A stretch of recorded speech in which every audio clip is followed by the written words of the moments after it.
There he is. Look at that right behind me. What the hell are you doing? Nice to catch up, man. Finally. All right, man. Yeah, I've been following your work for a long time. As you said in your message to me, we're both a lot older than we like to pretend. Ain't that the truth, man? Yeah. I remember shit going back to the T-Nation days when I was first exposed to you. So what's that, early 2000s? Yeah, that was honestly, that I've said that to somebody else recently. That time, that was like getting on an HBO special. Yeah. Like that was the fitness site in the internet, right? Yeah. And it just, I mean, now it's I don't really read it too often anymore. It just kind of moved. It came at a strange time for me because I actually was I got sick. I got diagnosed with cancer, and I had all this time free, so I could write, right? And it was just, I was able to be quite prolific at a time when it was just like a premier site on the internet. So unfortunately, not unfortunately, as I got healthier, I had less time to do that stuff. So I disappeared. But yeah, it was I'm very grateful to those guys for the opportunity at the time. It was as big as being in a mainstream magazine back then, man. Well, I want to cover that. We're going to talk all about that. Let's count the show and let's get started. And let's just jump right into it. Sounds good? Absolutely. What's up, everybody? Welcome to the Mike Dolce Knows podcast. Today, we are speaking to Alwyn Cosgrove. And I said that correctly. Absolutely, yeah. Many people pronounce it Alwyn because of the way it's spelled, but clearly you're not speaking New Jersey slang over there. Where are you from, Alwyn? I'm from Scotland originally. It was I was born in Glasgow, and I grew up in a town called Livingston, which is a little closer to Edinburgh, which is meaningless for everybody listening. But I went to college in England, and then I moved to New York in '95, and I was there in the city 95 to 99, and now I'm out in Southern California. So you've been here ever since. So you came here in '95, and you came here ever since. Yeah, I was working I was teaching Taekwondo at a summer camp in the summers in 92, 93, and my last year, and I'm unaware of what happened.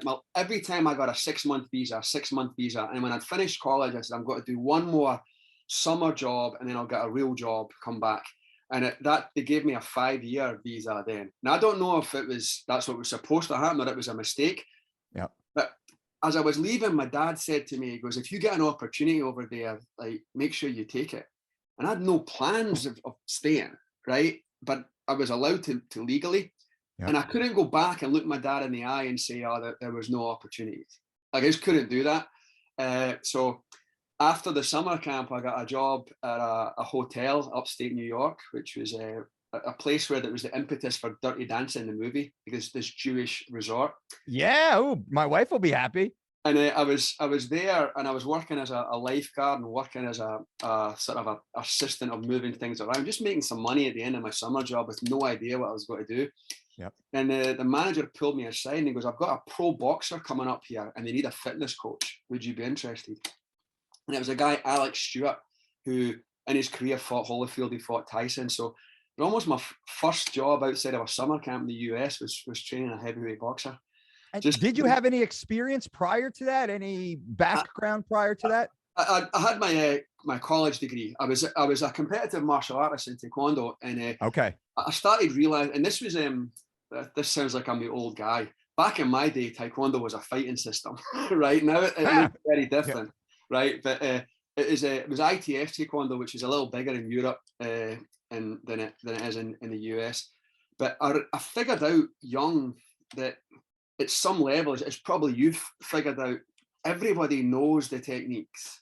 Yeah. The intangibles is your speed and your conditioning and your other than strategy. So I became fascinated with sports science. So that sent me down a path going to college and learning. And I was always worked in gyms as a glorified guy who picks up the weights, right? But from a young age at college, I was doing that. So my first job outside of teaching Taekwondo, I taught like an aerobics class. But then I ended up working with this guy, Alex. And then this is the funny part. I call this the ripple effect, like just little things happen and it has a knock-on effect. We were at a hotel, we're at Foxwoods Casino, and I left the hotel room for his fight, and there was a New York Times that had the front cover about the growth of personal training in New York. So I wrote a letter to the gyms that were featured, and I got offered a job, and I moved to New York and worked at a gym as a personal trainer. So that's incredible. It's very similar. This comes up in it's let me back up a second. So what you're saying highlights another principle unrelated to the fitness world, but it's the principle of proximity, right? Napoleon Hill discusses it. Ken Coleman in the Ramsey Network wrote a book called The Proximity Principle. It's putting yourself in proximity to the thing you want to do, what you want to be, your ethos, your world. Like going to Mecca for you in a way, that was where your career briefly, that took me from New Jersey to the other side of the country to Portland, Oregon, the polar opposite. I lost money on the exchange, but that's where I had to be, right? You took that chance. Yeah, I think it's that. If I asked you how many yellow cars you saw yesterday, you've no idea, because you didn't have your radar up looking at yellow cars. Yeah. But if I tell you now, you're going to be aware. So it's like, man, I'm getting we're going deep now. You're getting in tune with the universe, right? Yep. Like the sometimes you're so focused on a door that closed, you missed all these doors that are open, right? And it just was that idea of my dad saying to me, make sure, like, don't take an opportunity if it's presented to you. I just couldn't, in good faith, say that I didn't look. I just couldn't do that. I just would feel embarrassed going back to say that to him. Yeah. Who'd supported me. My mother died when I was in college, when she was fairly young. It's actually quite trippy. She was about my age when she passed away. But I remember just that idea, and suddenly when you're open to opportunity, you start seeing them, right? Like a year earlier, I'd have been like, oh, cool article about personal training in New York.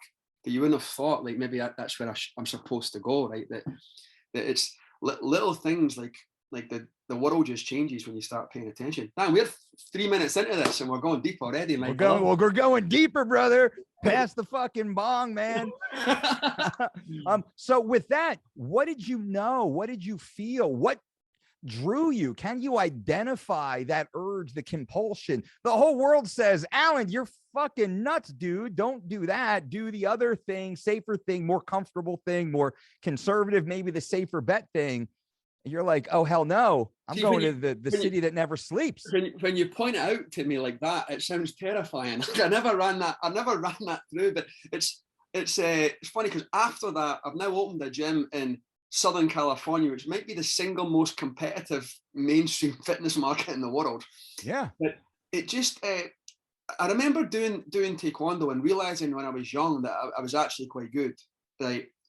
And understanding that all I had to do to change my life was not go to parties, right? It was all I had to do was choose this disciplined path. And it's just perhaps that idea of like, what you already don't have a job in New York.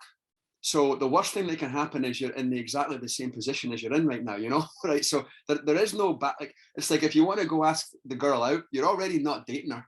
Yeah. The worst thing that can happen is you maintain in this scenario. So I think I probably had an unhealthy lack of a fear of failure, for want of a better word. So it's and how old were you at that time? You were in your early mid-20s? I was just turned 23.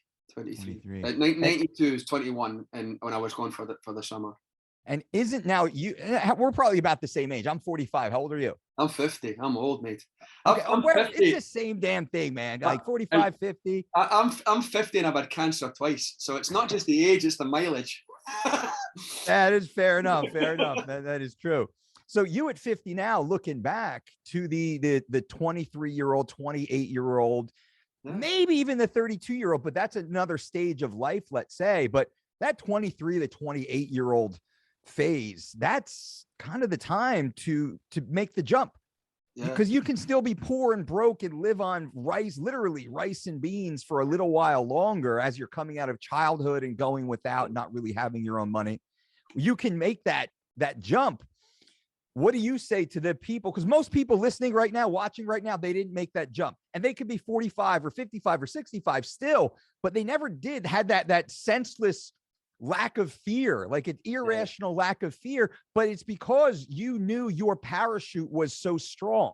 Yeah. You knew inside you, in my opinion. So sorry, what are your thoughts? You can always go, like, it's not a one-way transaction, right? Like you have to go into it like that. You have to be committed, but you have to be aware. Like it's like a fight. You can suddenly things can go wrong. You're like, I have to change approaches here, right? I have to make adaptations. So and opportunity shows up a lot like hard work in disguise, right? Yeah. And a lot of people are unable to see that. The fear everybody has, I think, Mike, is what if it doesn't work? Like, what if it doesn't? I'm like, well, it already hasn't. You've already experienced not trying it, right? What if it does? Like, what happens if it is successful? And wouldn't you want to go down knowing you tried? And usually you'll be all right. Like, I mean, one of the things I think is understanding that opportunity looks a lot like work and developing like a strong work ethic. I was working shifts back in New York and doing things that if I offered my staff these days these opportunities, they'd call the police, right? I'd be on NBC's, or Dateline NBC or 2020 on ABC for The Cruel Employer. But I think there's that Will Smith line, right? I'm prepared to die on a treadmill, right? Like, I won't be out work. I've always had that idea that if an opportunity presents it to you, I just show up earlier than you and I work a little harder than you. And then if it doesn't work out for me, if I'm just not talented enough, then that's fine. But it's what's the line? Hard work beats talent, and talent doesn't work, right? Yeah. So it's true. You mentioned, I think, the Einstein quote of opportunity comes in overalls and it's dressed as hard work, right? Yeah. How true is that? Nothing you have, and we're going to get more into your career now. It's fascinating getting the backstory, and really this podcast is about conversations with thought leaders. Yeah. We'll talk a little bit about sets and reps and macro breakdowns and hit versus lists and all the other fun stuff. That's fine, but right. I want to get a little bit deeper and understand the philosophies behind the person that then creates the programs, the system, the principles. And I think that is much more profound and helpful to those watching. It's not just follow this macro template, eat Pop-Tarts if it fits your macro, you'll be fine. Like, no, there's much deeper context. And I want to have the conversation with the people who understand the context, right? So with that, I want to just briefly go back. We do this with all of our guests, the beginning. So you were born just outside of Scotland. What was life like back then? What was your house like? I moved to a town when we were young, Livingston in Scotland, which is between Glasgow and Edinburgh. And it was they called it a new town back then. So what they were doing in Scotland has a population of about 5.5 million at the time, but it was really spread over 4 or 5 cities. So they wanted to try to bring industry to sort of the suburbs. So they built these what they call new towns. So Livingston was a town created to move people to work in factories, basically, right? So that's where we moved growing up. But it was a rough working class area. So if you took your football out to play, and you wanted to bring it home, you had 2 options. You had to know how to run fast, or you had to know how to fight. And I hated running since then. So both my parents were unemployed at the time. And this is one of these other things, right, where just your life takes a change, right? So I was learning Taekwondo from my instructor, and we couldn't afford lessons anymore. And I just had this thing inside me where, you've probably had it yourself, where a client just disappears, goes off the radar over your career. Like you don't just suddenly someone's not around. I was never going to be that guy. I was just a young kid, and I went and saw my instructor, and I said, "Listen, we can't afford lessons anymore, and I'll be back when my dad gets a job." And he said to me, "I'll give you a job." I always told this. I used to tell this like he taught me for free. He didn't. He gave me an opportunity to work as an assistant instructor. And that changed the direction of my life. It ended up getting my black belt, and that's how I got my first visa to come to the US. Was through Taekwondo. So it's that little moment of like I say this all the time at seminars. At that point, Scotland was kind of like that town was very poor economically. When you grow up in that town with unemployed parents, and then you move to the city that never sleeps. And then you move to the most competitive market in the fitness business, and you get cancer twice, and you still succeed. I don't want to hear your excuses, guys. Right? There's opportunity everywhere. You've got to be tuned into it. So it's I didn't leave Scotland because I didn't like it, and I miss it terribly. I left to better myself, I suppose, and just the opportunities came, and it's you know, I'm now an American citizen, and I feel quite proud of that. Like, I feel quite strongly about that, because I mean, you couldn't become Japanese, you couldn't become like Korean, you can become American because it's a concept. Like, it's not just a birthright, it's a concept, and it's something I'm very proud to be involved with. So anybody who says that this is not the land of opportunity, like, I completely disagree. It absolutely is, but it works both ways. You have to take action to it. So back in Scotland, it was just very colder than Southern California, and rainier. Sure, I bet. But a lot like probably the Oregon climate up there, you know, Okay. the Northern California, northwest type of area. Does it get as harsh as New York winters, New York City winters? New York is the coldest place I've been in my life. New York, I was there in '96, where there was the blizzard of '96. There was 4 feet of snow just blocking off the streets, man. It was like I still went to work.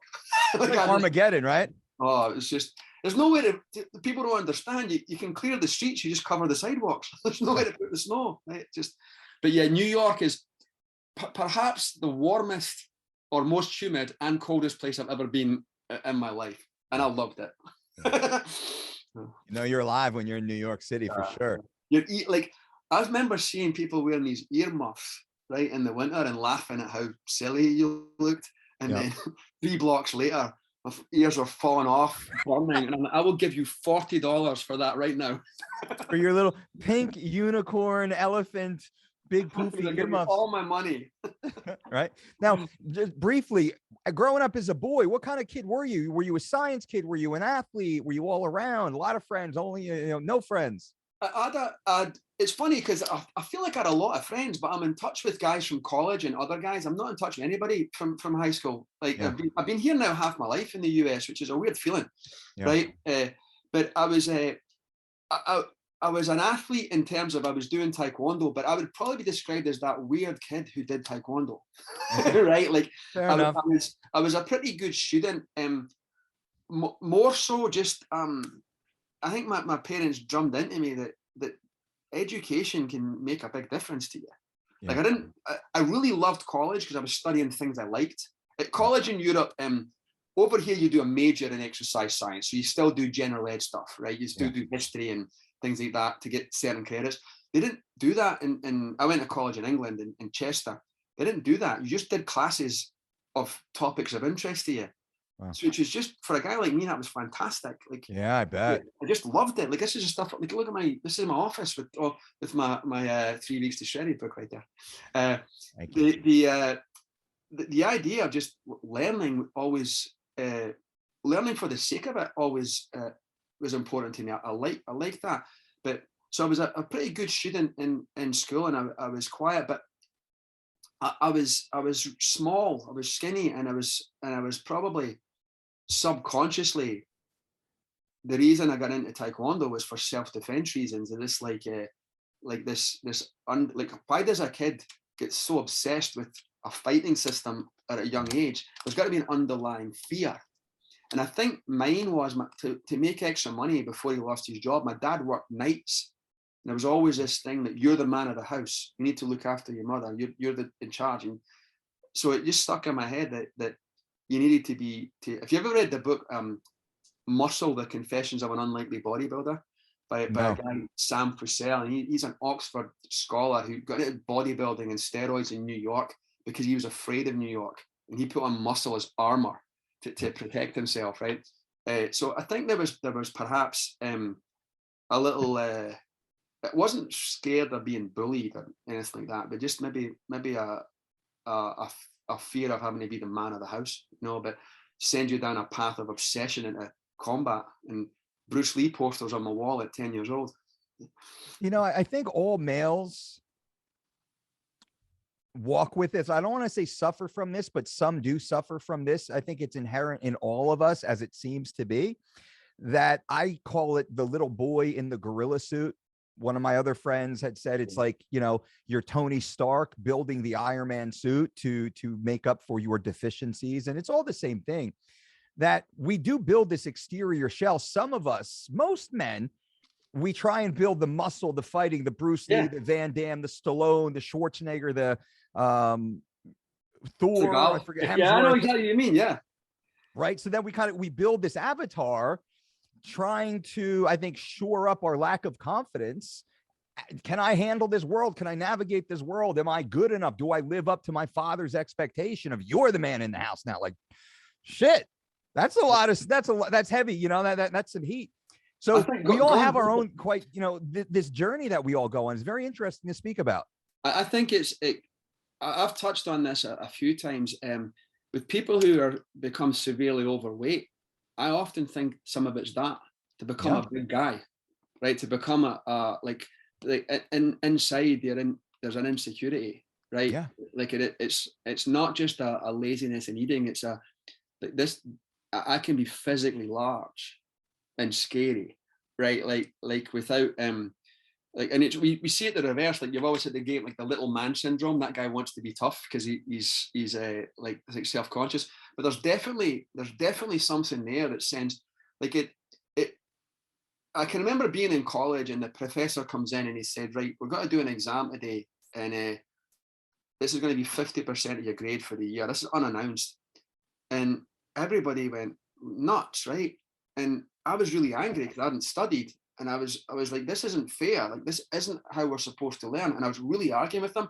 And he stopped and he said, I was joking. I goes, but I want you to watch what happened. He goes, Alan's ready to fight me. He goes, the rugby team all talked to each other about what this was like. And Sarah over there, who runs 10Ks and half marathons, she just went quiet and went introspective.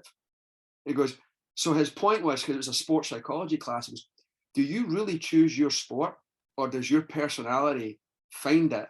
The team guys wanted to talk to each other. The long distance runner wanted to go internally, and the guy who did martial arts wanted to fight somebody, right? So I think there's something there deep rooted that sends you in a direction that perhaps I can't explain, but I'm aware of it. You know? Yeah. No, I think you've done an excellent job highlighting that, and we use a term, Alan, that rides alongside what your views are, is that we want to walk with our demon. Yeah. Don't hide it. Don't embrace it. Don't shut it down. Don't lock it away. Embrace it. It happened. It's true. It's there. It's a part of us, and it can be a beautiful part of us, but we have to hold its hand and walk with it. Yeah. Sometimes that is the crave for the food because I didn't get the hug that I needed when I hit the home run, or I did get the hug when I fucked up the play, and I always felt guilty because I fucked it up. I didn't deserve the hug. Right. So it's yin or yang. We're screwed either way. But what you're saying is this awareness for a lot of people. I just had a conversation with a young lady at the convenience store. I was picking up some Marvel copybooks, and she was not in great shape. And she's like, oh, look at Mr. Muscle Man. I'm like, hello. And she's like, are you a trainer? Yes, I am. Well, you should train me. So how can I train you if you won't train yourself? And she's like, do you know what endometriosis is? I have that. I said, I understand that. What are you doing now to improve your situation? Yeah. While recovering from endometriosis, as she's sipping on a Monster Energy drink. So it became this very interesting dialogue between two people. And she got irritated and angry and kind of, stuffing away. I felt bad for her because she had the demon. She was keeping the demon locked away in the basement. It was trying to bust through the door, right? She probably needs a good hug and a good cry to then move forward. So it's interesting to share these very similar views, because you work at a very high level. And I want to jump in now to your career. You work at a very high level. You've been instrumental in my own career. I remember following your work on T Nation back in the early 2000s. Now, for those who are, under 30, probably, right? You don't know what this is. And you grew up more, and God bless you. You guys have much better benefit than we did. There was no real social media back then. It was hard to get any fitness related information. There was no YouTube fitness. T Nation became one of the first digital platforms on the back end of Flex Magazine, Muscle Media 2000, Muscle Mag International, Iron Man, Muscle and Fitness, all of the traditional magazines, which was the conveyor of information outside of the university level or the library, of course. And that's something, but for the general consumer, that was there. And then the internet. AOL dial-up and MySpace pages, and then T Nation became this hub of high level fitness information for people that were craving the information, right? Louis Simmons was doing his own thing. He had his little forum up and running, right? So these things, this is what was happening back in the turn of the century, late 90s, in the early 2000s, into the aughts, as they say. That's my first time ever saying aught in a conversation. Felt kind of good, very descriptive. And then, you know, there's Alwyn Cosgrove just dropping all sorts of knowledge. And to this point, what you stood out about you is you always took a very results-based perspective. Like, it was clear that this is a guy in the gym training himself, working with athletes with thousands and tens of thousands of hours, sweating and bending bars and on the skills field. But also you had a scientific basis and sourcing and mentions and accreditations as a part of your overall information content that you would produce. And it wasn't one or the other. Now, one or the other can be awesome too, helpful, but that always stood out to me about you. And it was always fun listening to your work. So let's go back there. So now you get your first job coaching, you're coaching, you're doing great. You go from, are you still in New York? Do you move to LA? Like, where is this transition? And then when does T Nation come into the play? So I met my wife in New York City. And she's actually from the town that we now live in Southern California. So Santa Clarita. Yep. I moved back to Scotland for a few months, and then we moved out here. And this is one of these things, right? This big picture, like, because I tried to get in with, like, I've got a story of how many teams I wrote to offer strength and conditioning in the UK didn't kind of exist. The term didn't exist. Yeah. One of my college, a guy who did taekwondo with me, went to college 2 years after me. His first ever job was as a strength coach of the Great Britain Olympic gymnastics team. First job, because the field just exploded, but it wasn't when I was there. So I thought maybe my fitness career has come to an end. Right, I've moved back from New York. I'm in Scotland for a little bit, and I'm like, if I have to just get a bar job or work in a coffee shop, where do I want to live? In Southern California, warm and sunny, and we're getting married. Just sounded like that's what we'll do. I came here, I got a job at a local gym, and it was a great place. I won't name it. You ever been in a place where all your colleagues, you wouldn't recommend any of them to anybody? Yes. You just did not want to be involved with these people. And I remember writing down this was an exercise. You write down everything that your frustrations are, everything that's bothering you right now. And like 5 of the top 8 were related to working at this place. And I was like, right, I can eliminate them. So I says, what we'll do is, there's a little 1,600 square foot building in a strip mall, not too far. I'm going to rent that out, and I'm just going to bring the high school kids and a couple other people that I train down there. And with the cut I used to give the gym, I can almost cover the rent. We'll figure it out. And that was 22 years ago. Yep. Results Fitness was born. Clients started coming in. Very quickly, my wife went full time. Very quickly, we had our first staff. So that's probably late 2003. Okay. I started being exhausted all the time. I couldn't figure it out. I was eating good, but my body fat was creeping up. Yep. Like, I'm working with my training partners, and they're getting stronger and leaner. I'm getting weaker and fatter doing the same thing, and I know more than them, right? Yeah. And then I started taking Mondays off because I was tired, and Fridays off, and eventually Wednesday afternoons. I just could not figure it out, and I went to the doctor, and it turns out, I was, just to fast forward, I was diagnosed with stage 4 cancer. There's no stage 5 for anybody listening. Stage 5 is, well, there is. Stage 5 is he died of cancer, right?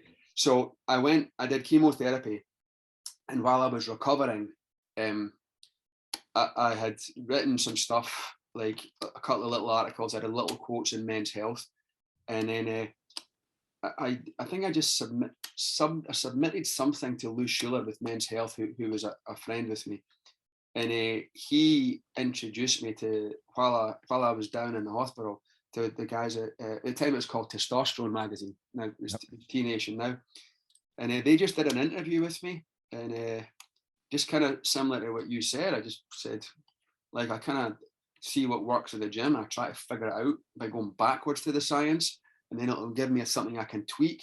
and I've got enough clients, and I'm just anal retentive with record keeping that I can like how you developed the Dolce diet, right? You test something and you're like, oh, that didn't work. Wonder why it didn't work, and your ideas become refined. And it was in a great place at the time. I'm very grateful for those guys over there, because I wasn't able to work as much, but I was able to write, and they would compensate me, and just sort of this.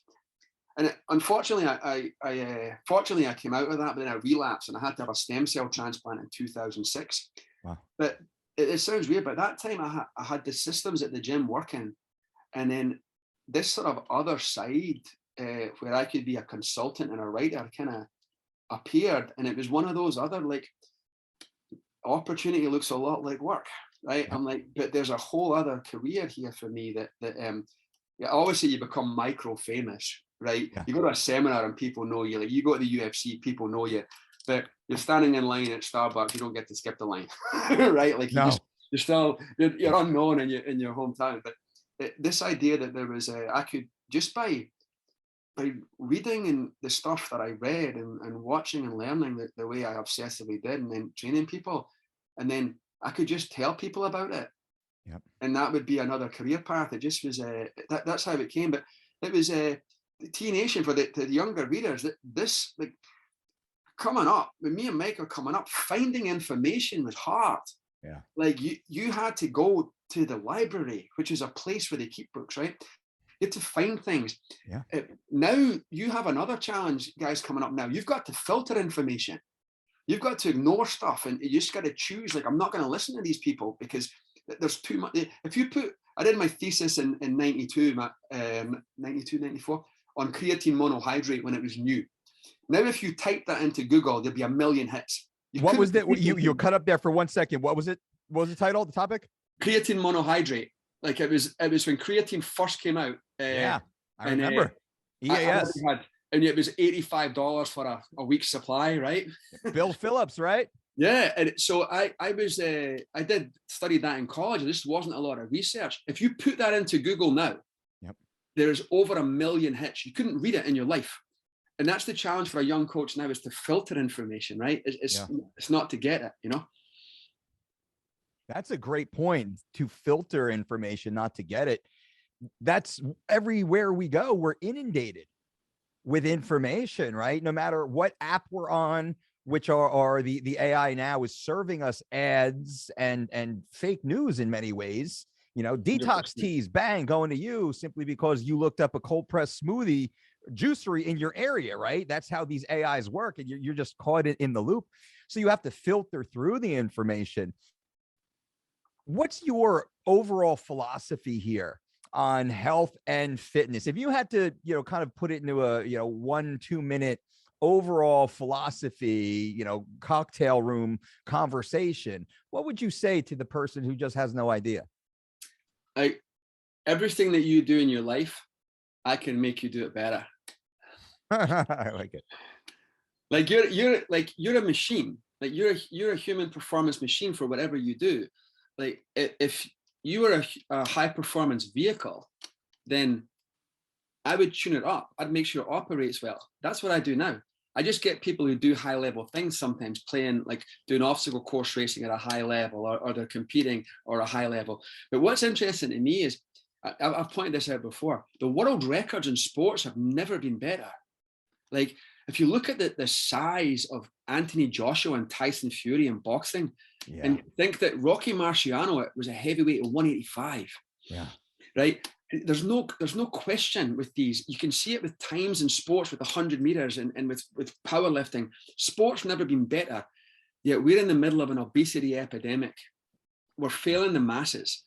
That's what gets me excited, is helping the real people. So my personal philosophy is that everything that you do, you're an athlete at some level. You're a human performance machine, whether you're a mom, which is high level stuff, right? Whether you're a cross country runner, everything that you do, my goal is to engineer a way to help you do it better through nutrition, through physical training, and through social support. And they're my 3 superpowers.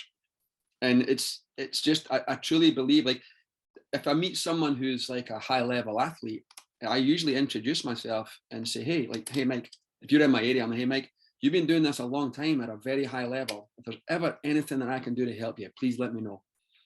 And I pick up so many people from that line. Yeah, I bet. Just like I can help you. So that's sort of my overall performance. Now, when I get right down to the mechanics of it, like I believe in higher protein. I believe in, you know, it's very similar, man. Like as locally sourced as you can, earth-grown nutrients. I believe in like heavy strength training. I get misinterpreted with some of the teenage articles because you're limited in words. I believe in active lifestyles. I don't program a whole lot of cardio for non-athletes if they're getting 10,000 steps a day. Yeah. I don't need it. I promote activity, and I believe in good sleep, hydration. Everything's to support the performance of the athlete, and the athlete can be a stay-at-home mom. It can be all of it. It doesn't have to be, you know, a ultimate cage fighter, right?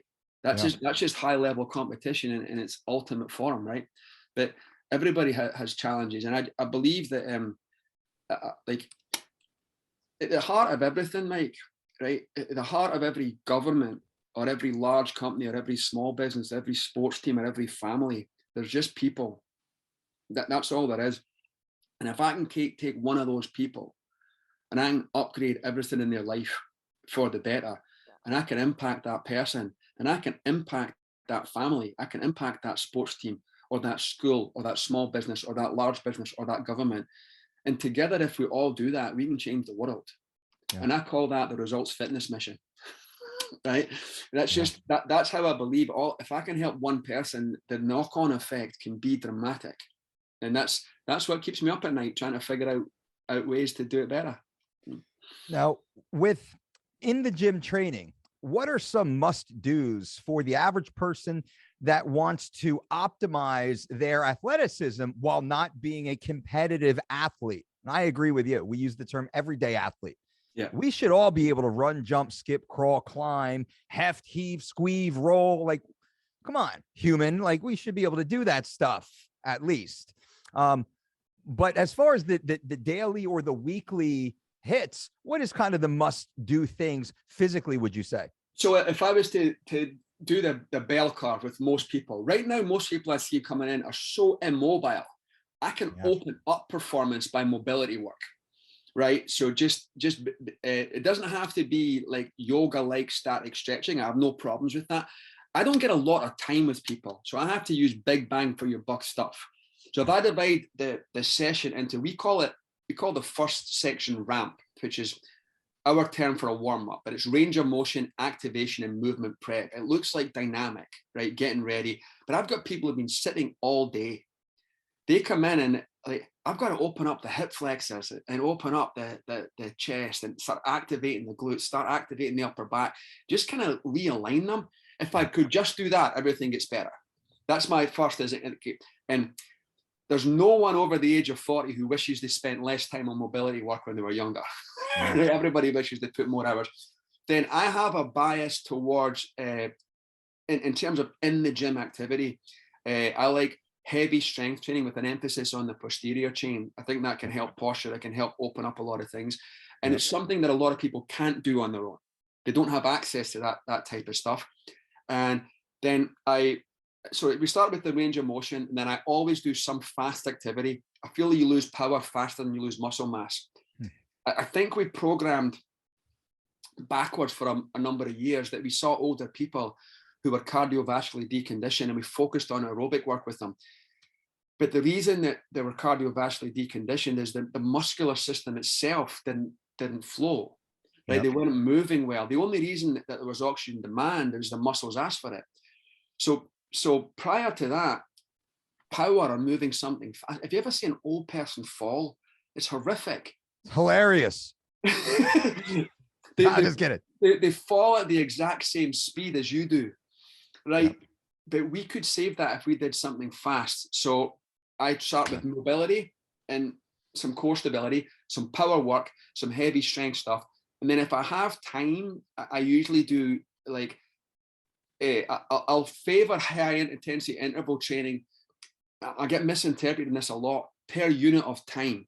If I've only got a few minutes, I'll use the higher intensity activities. I like long walks. I like 10,000 steps a day. I like things like that as my primary intervention. Like if I only get an hour a week with someone though who's hired me, I'll probably use it for something a little more intensive. Right? I'll use but mobility is the first thing I do when you come in. Just you feel. I want everybody to feel better. We've done programs. You probably experienced them in powerlifting where your performance is getting better, but everything in your life got worse. Oh yeah. Your knees, your back, your shoulders are hurting. You just like overall you feel terrible. Yep. There's other programs where you feel like, man, I'm ready to go. Right, like that type of energy. So that's the so that's in a nutshell. That's my overwhelming philosophy. Help people move better first, and then move. I think it's a Gray Cook line. Move better and then move more often. I love it. Now, you've already kind of touched on the nutrition philosophies, and we're very much in line there. But supplementation, are there any supplements? And we'll break it into two categories: health supplements that have benefit, and then sports supplements that have short-term or longer-term benefit. Do you have any thoughts on that category? So with supplementation, I think it's fair to say that if everybody ate a perfectly balanced diet with several servings of oily fish a week, there's absolutely no need for supplementation, which describes absolutely zero of my clients ever, right? So I think that my sort of go-tos, I think the evidence on vitamin D is really strong. It's hard to ignore that, right? I think that I have everyone take a multivitamin. Then my secondary supplement is probably vitamin D.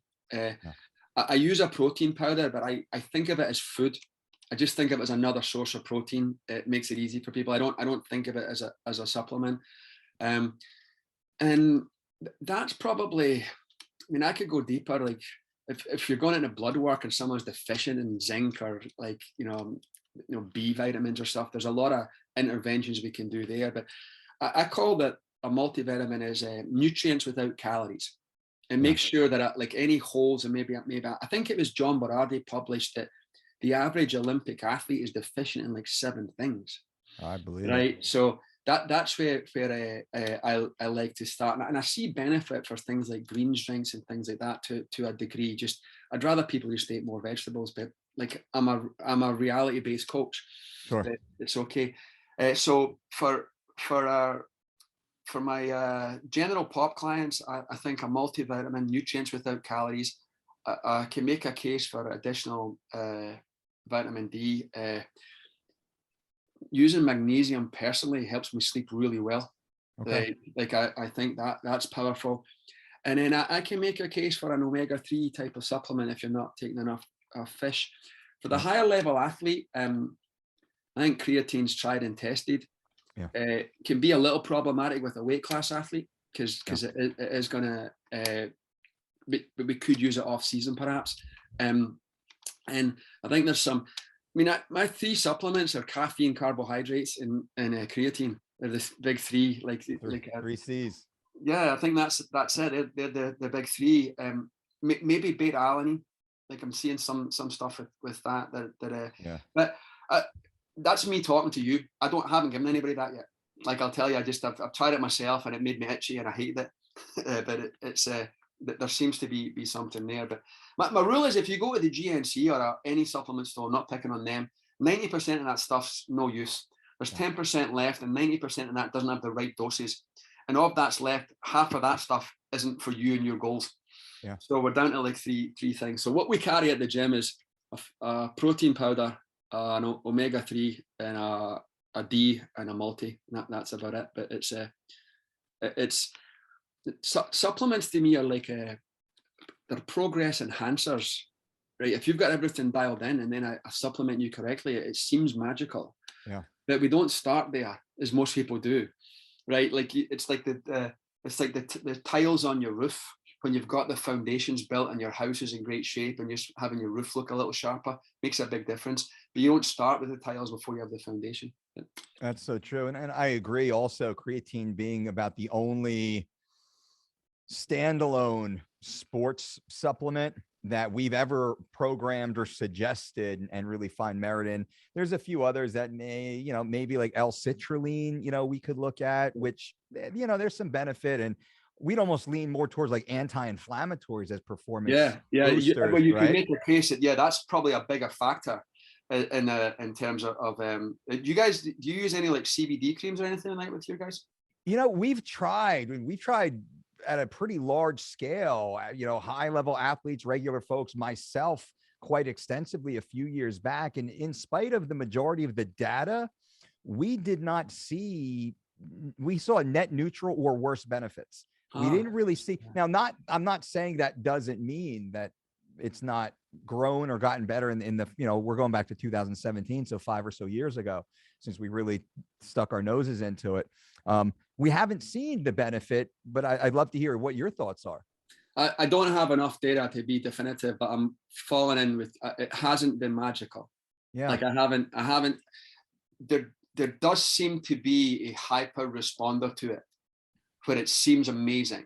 Like it's the missing link in it. Like I think I've heard like some guys, maybe Joe Rogan or some of these podcasts, he rubs it on his knee, and all the pain went away, everything was fixed. And it just I'm like, I don't disagree with that, but I feel there's a bell curve where there, as you touched on, a negative, that there, if there's a hyper responder, there has to be a negative response just based on bell curve science. Yeah, like, it could be possible. I'm definitely in the middle where I don't. It definitely hasn't hurt, but I'm not sure if it's done anything. Yeah, like that. If the one thing I could say, maybe slightly to possibly positive, it may have a benefit for sleep, relaxation. Yeah. But even then, I would more so believe that that's due to a placebo effect based upon, I'm going to take my CBD to get a good sleep, so I won't have as much coffee. I'll turn my screens down. I'll drink some chamomile tea. Like, I'll ease into bed. So I think it's more of the cultivation of making it work than it actually working itself. Again, that's my theory. That's quite possible. I've always joked that there's a lot of data on a small amount of alcohol being beneficial, but with resveratrol, etc. Right? But I have a fact. If I was to prescribe a glass of wine to you and your wife each night, you don't do it as a shot and go back to work. Yeah. The whole process of you sitting and relaxing might be the difference maker. It might not be the substance itself, right? And it's kind of like the reverse. If I sold you a fat loss supplement that was $300 a month, you'd probably diet and train harder as well. Absolutely. Right? The reverse placebo. So yeah, I think most of the CBD sleep stuff I've seen was combined with melatonin. I haven't seen anything standalone, so it could be that effect too. Yeah. Yeah, it's interesting to see what's so popular out there, but when you boil it all down, what truly works, what doesn't work, nearly everything does not work outside of healthy living, the things that we know to do.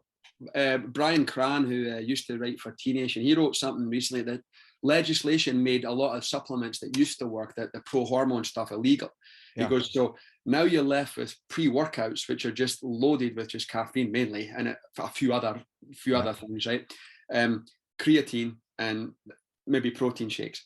Yeah. But if you think back to like maybe 98, 99, if you bought a Muscle and Fitness, creatine would be the only supplement that's still in this month's one getting advertised. Yeah. And I wonder if we could fast forward 15 years, what supplements would still be around. I'd wager carb drinks, maybe a protein shake, a caffeine supplement, and creatine will stand the test of time.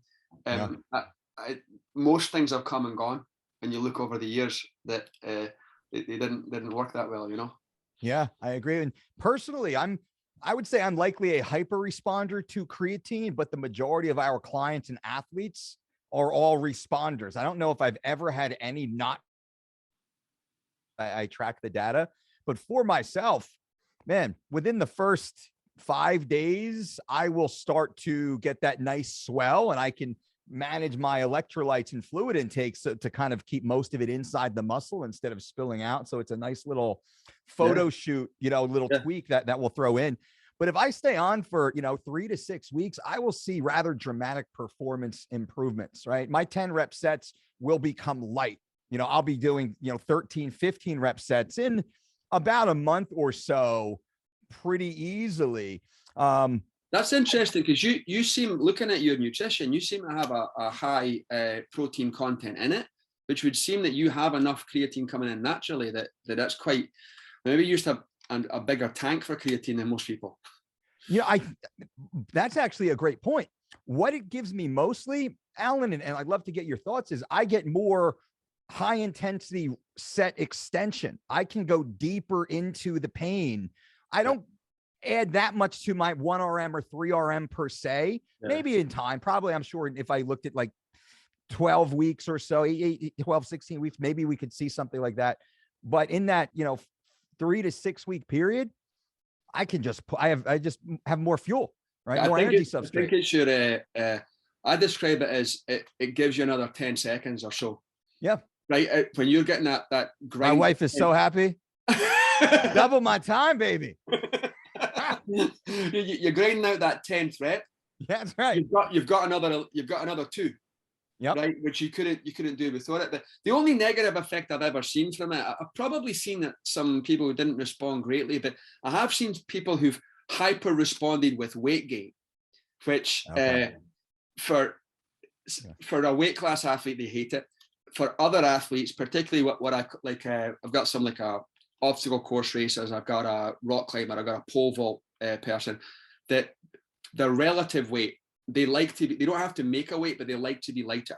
So there's a psychological negative sometimes when you see that, right? When they're like, the scale's going up, like they don't like it. So in the totality, even though it could improve performance, that can be a detriment. Like I was showing somebody something the other day on residual training effects and how long a quality lasts when you get somebody in a busy season, that strength and cardio lasts the longest, speed lasts the least.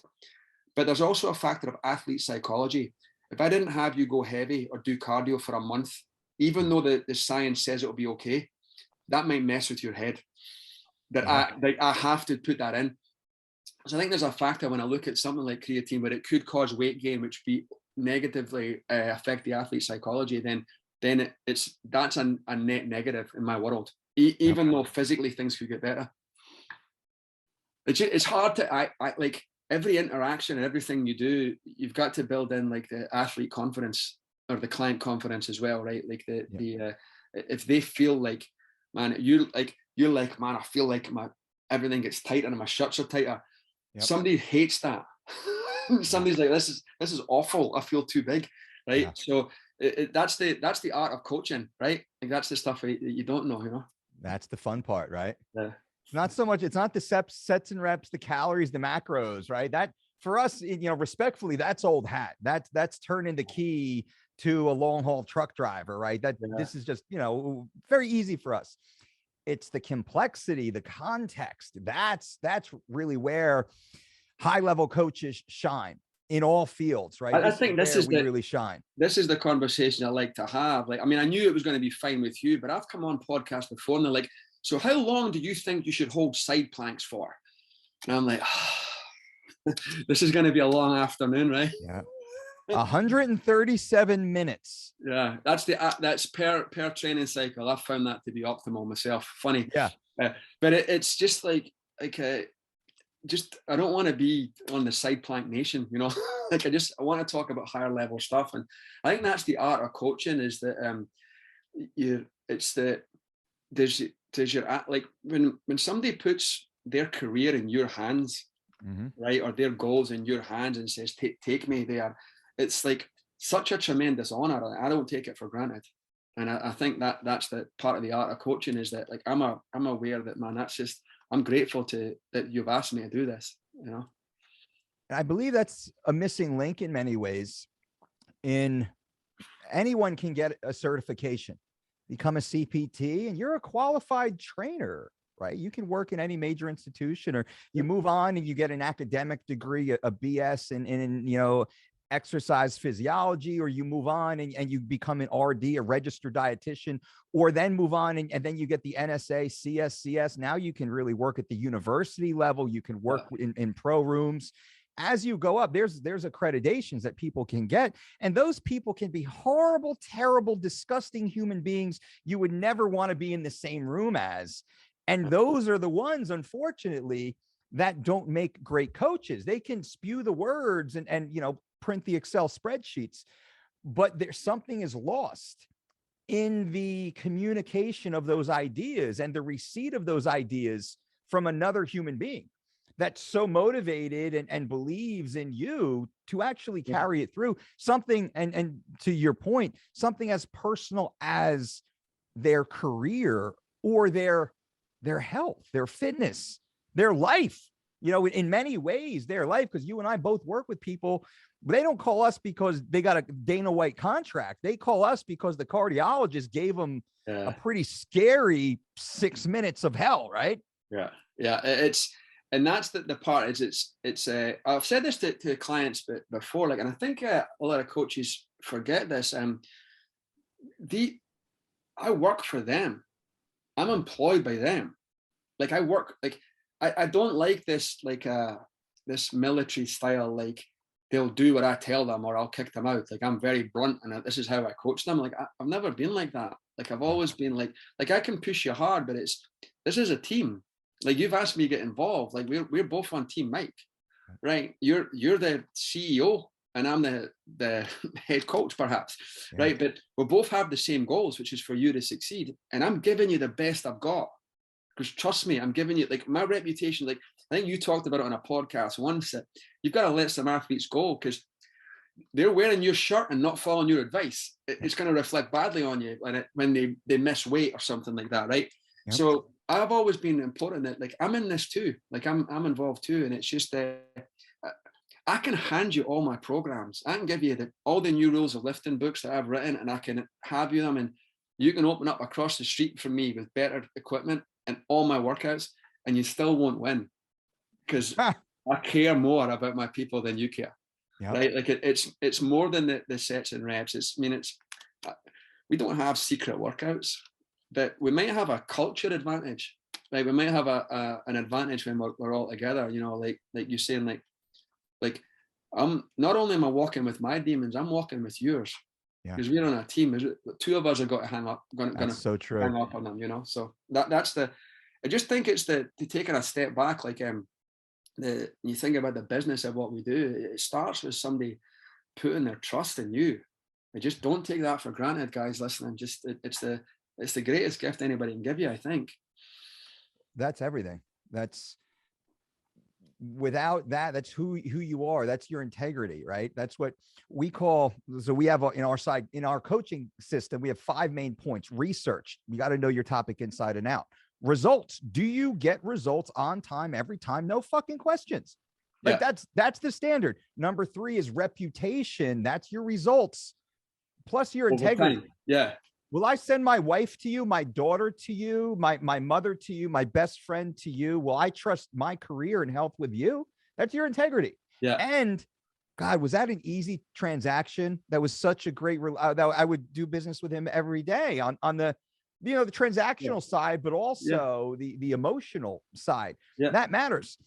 And then we go on to resume, right? Because if you have the first 3, research, results, it comes together itself, right? Poof, then you're done. And then rewards is the last piece. Then you can finally start charging your true worth because you've already proven it across. But the reputation, that's solid. I like that. Oh, thank you, brother. I appreciate that. And it's, Lord knows, my own, what I found, hopefully in line with my own core values, which is the way we operate and engage inside the world. And we do that in personal and professional life. That's just who we are, right? Going through the business, you know, coming up, you know, through fitness, especially being an MMA strength coach back when that sport didn't even really exist in the early 2000s, right? And that's when I jumped into it. The name MMA didn't exist. Yeah. Right. And I've now learned that that's what I did as a fitness trainer. I used the Bruce Lee model, this mixed martial arts idea that sometimes the answer is yoga, but sometimes it's powerlifting. Yep. And I'm neither one of those guys. I just see these things. So yeah, you had to start as where nobody existed before you. Yeah. Right. That's an interesting, like there was a couple bodybuilders trying, and like NFL, not NFL, but like football strength coaches and bodybuilders bodybuilders giving the bodybuilding diet advice and the football strength coach is giving the football strength coach advice. And I'm lucky because I had a wrestling background and I had competed in powerlifting also. And I was training jujitsu and boxing. So the weight class thing changes everything. It completely, you could get this athlete 10 pounds stronger and make the weight cut harder. Yeah. Like that. This is the football strength coach cannot understand that. Right. Yeah. That's the level of this. But I think that is interesting. Like, and through no fault, I mean, that whole idea of weight training makes you muscle bound. Yeah. It does if you did bodybuilding style training. Yeah. Right. So it wasn't a wrong myth. It just was an incorrect application. But yeah, that's interesting. That you're probably the first MMA strength coach as a specialty, perhaps, right? I was one of. I'm sure there were others. I think guys like Joel Jamieson was I think working in that time. Martin Rooney was working peripherally in that time. You know, who else? Martin's from Jersey as well. Yeah, Martin's Jersey. I actually went to some of Martin's seminars when he was working with Ricardo Almeida. I believe Ricardo was fighting over in Pancrase. So there are other great coaches. As we say, you know, we stand on the shoulder of giants, right? But I was the first one that I think blended the nutrition and the strength and conditioning. I put a periodization template over it so the athletes could start making true progress in and out of camp. I started managing. Yeah. I just took I think that was always a challenge, I think, for a lot of coaches is they seem to be two different people running that. Yes. Right. They had good nutritionists and good strength coaches who, what should the nutrition look like for this phase? They never talked to, they never considered each other, almost become competitors. Yeah. Right. Always became almost always with the wrestling coach. Well, this is the way we cut weight back in the day. And the Muay Thai coach that we never cut weight. You should stay heavier, longer, and stay higher and compete at your natural weight. Yeah. So just the perspective. And it's funny because earlier you said, and I did make a note, what you had said, the way you kind of deal with or you position the hierarchy of your role with your client. We call that the Microsoft model. The athlete's Bill Gates. I just happen to be a C-suite executive working with a bunch of other badass, best in the world C-suite executives. Yeah. I just happen to build the best nutrition program to interface with everything else everybody else is doing. But we're building it for, you know, the CEO. Yeah. Is this what you want? Here's what it is. Here's my suggestion. What do you think? Yeah. Yes. Yeah. Boom, there we go. Yeah, I'm giving you my best advice, but at the end of the day, you still have autonomy with this. Right? I'm not the boss. You're the boss. Yeah. Right? You're the boss. Fuck. I think that's what you'd be 10% better. I think that's one of the other challenges with the MMA world is there's still very few, but more so now, pure MMA coaches. Yeah. Most guys came from striking or wrestling and they often have separate like kickboxing and jiu-jitsu coaches that are working. Again, it's very hard to get involved without there being a head coach who can oversee the whole thing, you know, like that's got to be a challenge like that. So yeah. And I think it's going to be hard for MMA to work that out because the manager / agent, which is two separate jobs, usually held by the same individual improperly in my mind, because I have agents and managers and accountants, right? You know, there's different executives at the very high level. It's like saying your boxing coach is also your Muay Thai coach when your agent is also your manager. These are specialized in many ways, but then I digress. But the agent manager usually wants to be in control. Then the MMA coach with the higher belt in their field wants to be in control. But then, you know, maybe someone who knows the athlete longest, their main training partner who has coached them through their whole career, wants to be in charge. Then a dickhead like me comes in, is like, none of you fuckers talk to each other. The athlete's just fried. Because I'm looking at his cortisol and blood work and whatever that is right now and hearing him complain about you all. So then I want to be in control, right? Yeah. This is very common in MMA, and it's unfortunate, where I always wanted to just overlay, make everyone talk together and fit.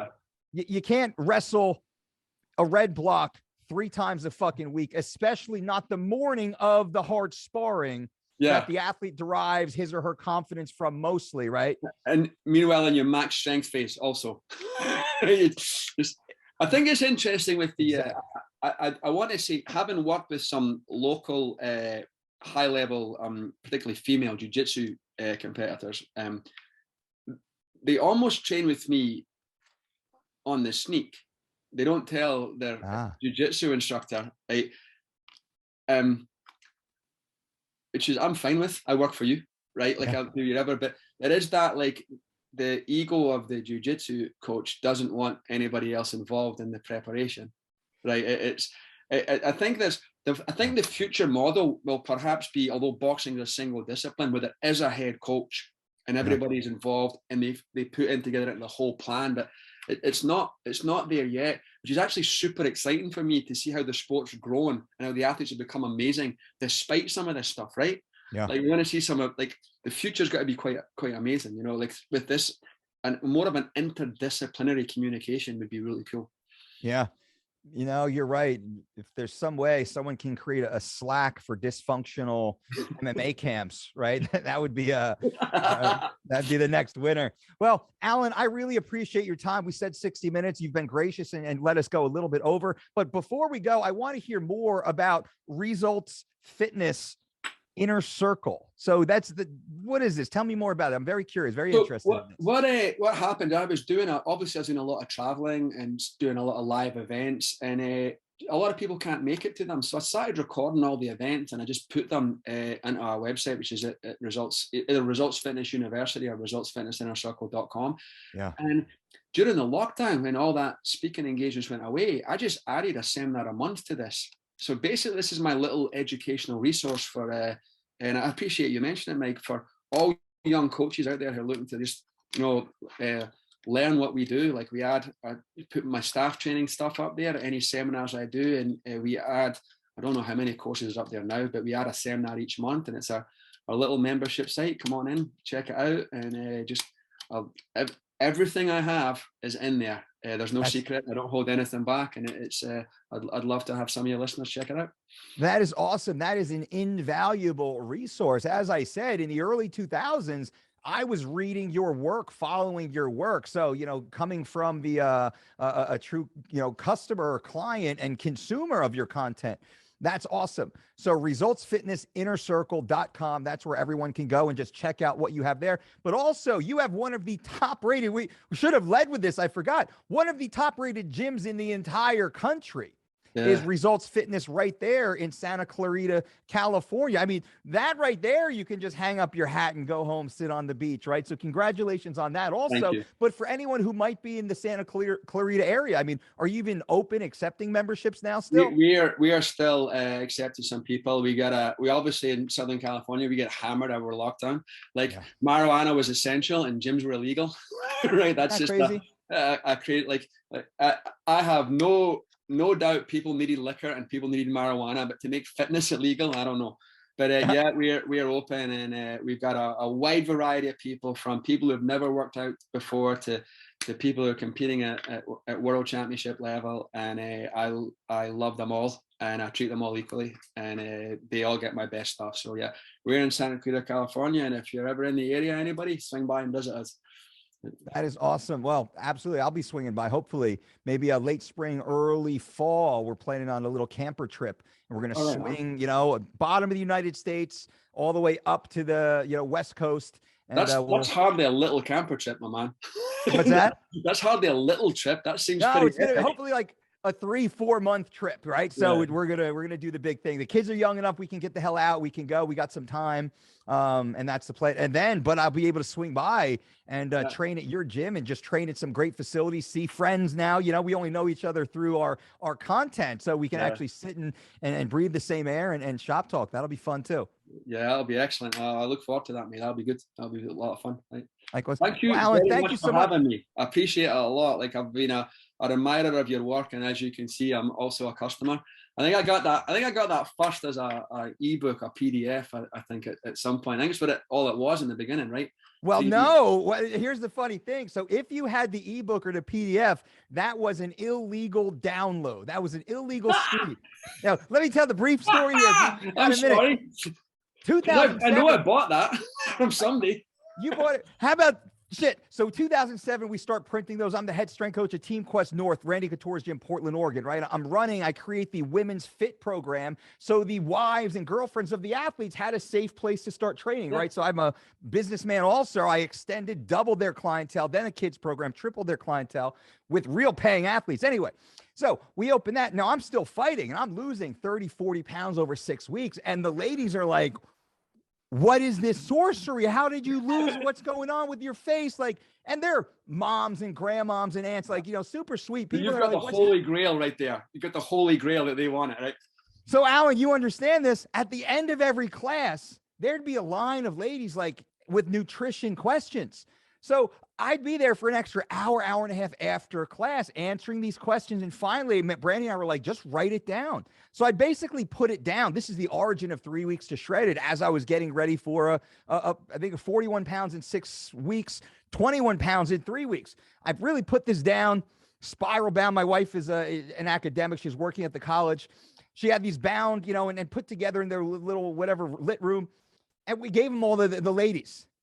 2 weeks later, the ladies come back, ask if they can buy one for their sister or their girlfriend at work. And they all look dramatically different. It's like, holy shit, that happened again. Then we put them online and then they start selling, right? Small, but they start growing. This is the MySpace days, right? And all of a sudden we have this product, but we would ship it. It's a hard bound, spiral bound, 50-page, 49-page. I did all my training programs back then like that. It was in a binder that I would send you. That was, yeah. And you're going to the little Kinko's and putting it together, right? In the early days, getting it done.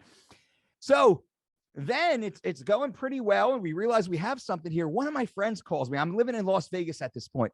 He calls me and he's like, Mike, he's like, you're not going to believe this. Well, he's like, I'm standing outside Robert Drysdale's Jiu-Jitsu Academy. Drysdale's a world champion. Amazing. Great gym. He's like, there's a car out here with some dude selling your 3 weeks to Shredded manual out of duffel bags in his car. And he's like, he's making them himself. I was like, this son of a bitch. Then my cousin's like interning for our company. He's got more digital savvy than I do. We realized like Pirate Bay and some of these other torrent sites back in those days, these file sharing sites, they were like, Pirate Bay had one account with 50,000 illegal downloads. Right. Oh. Now, if you think about this, I was like, holy shit, what great marketing. Alwyn Cosgrove has a copy of my damn book, like, because it caught fire like that. Yeah. So that's kind of the behind the scenes story. And then in 2014, we updated it to the version that you see now. Then we turned it into a digital property in, a little bit, down the road after that. It's interesting because I've had a bunch of stuff myself that was somebody got the PDF and was able to upload it, but those people weren't going to buy it anyway. And as you said, as my website's in there and there's links to it, so it always goes out. But it's funny, like you just talked about, like you're teaching a fitness class as you're cutting weight and turned it into an empire by listening to what your clients asked for. Yeah. Right. You didn't have, I've got an idea. Here's my 3-week diet program I'm going to sell. Just they asked you and you're like, all right, let me just write it down. What I liked about it was just because it was the same plan with it. Like, I could see the periodization, if that made sense. Eliminate, right? That nobody had ever done that before. They just write a whole new diet, right? And you have to really investigate to see the link. Yours was very clear.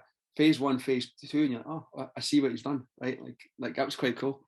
Right? Thank you. Very easy. And you being knowledgeable, did you actually try? Did you go through the 21 of course. days? I'm a little bit like that, right? And I even did the weight cut in the jacuzzi on the steps. Nice, right? Like that's actually having cut weight for martial arts. That was pleasant.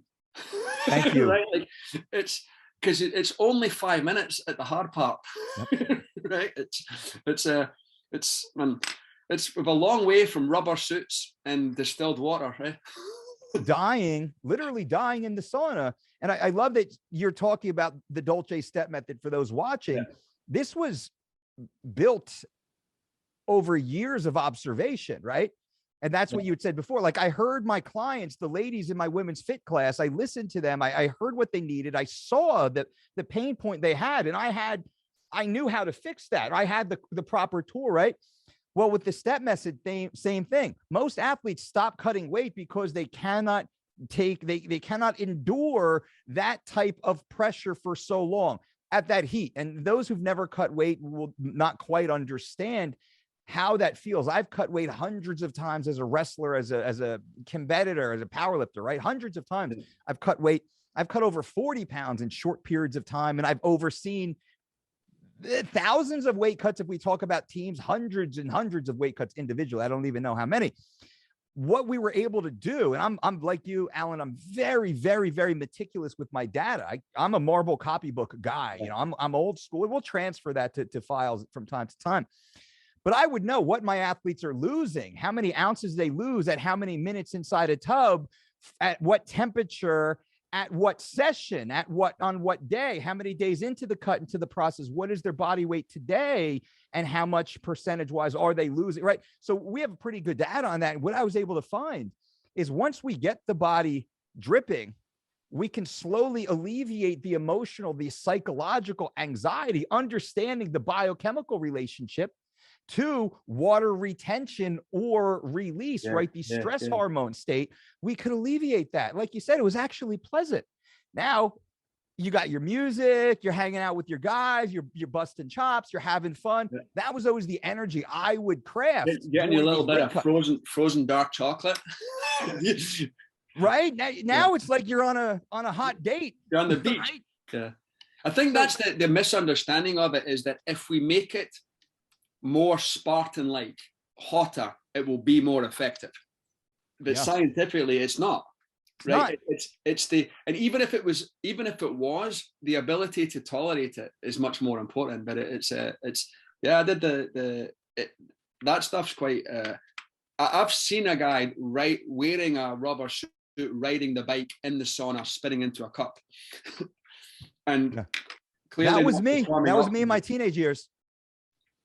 Probably you too, I'm sure.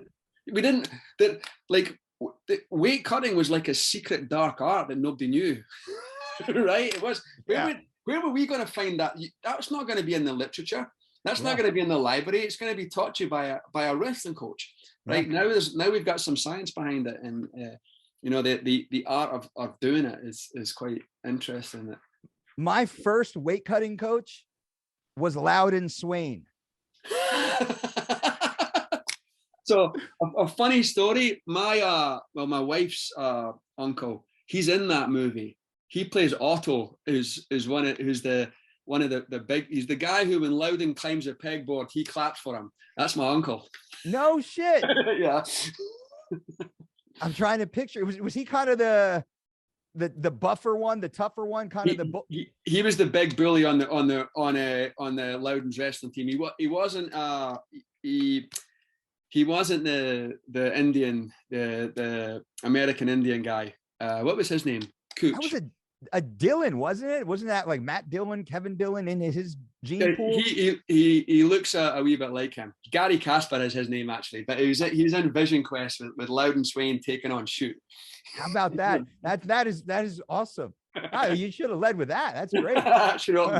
It's fun. He told me, he goes, I've seen him recently. He goes, they had a strength coach there when they were doing that movie to help them. Like Matthew Modine was actually trying to get bigger to look good, even though the story was about getting smaller. Sure. And he goes, we had a strength coach who was 35 or 40. And he goes, and we were all there, and he were like, man, look at that old guy still lifting weights. That's cool. Look at that. Now it's like, look at that youngster over there lifting weights. It's like, you're that 35-year-old. He's lucky to be alive, man. Look at him. That's good. It's true. That's one of my favorite movies, actually, Vision Quest. All of us. We were in that. That's where we came up. We came up with that type of mentality, right? Yeah.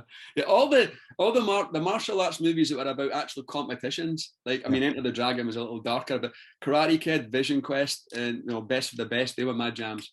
Yeah. But Vision Quest is a class. That's funny. That's funny. You said Loudon Swain. Not a lot of people would have got that reference right away. I knew you would. I threw it out there. I could have whiffed on that one, but brother, you hit it out of the park. Oh, Alan, I really appreciate you. Thank you so much for the time. What a great conversation. I'd love to get you back on here in the near future and just keep. There's so many areas that we can keep talking about. So I appreciate you once again. Thank you. Thank you very much, man, and all the best with everything, all your endeavors. Cheers. I appreciate it, man. Thank you. And everybody, thank you guys so much for hanging out, for being here with us. Please consider subscribing to this channel, listening to it, leaving comments and stars and all the fun things, but just participate. Keep coming back. Check it out. Definitely go check out Alwyn Cosgrove at resultsfitnessinnercircle.com. Until next time, boom.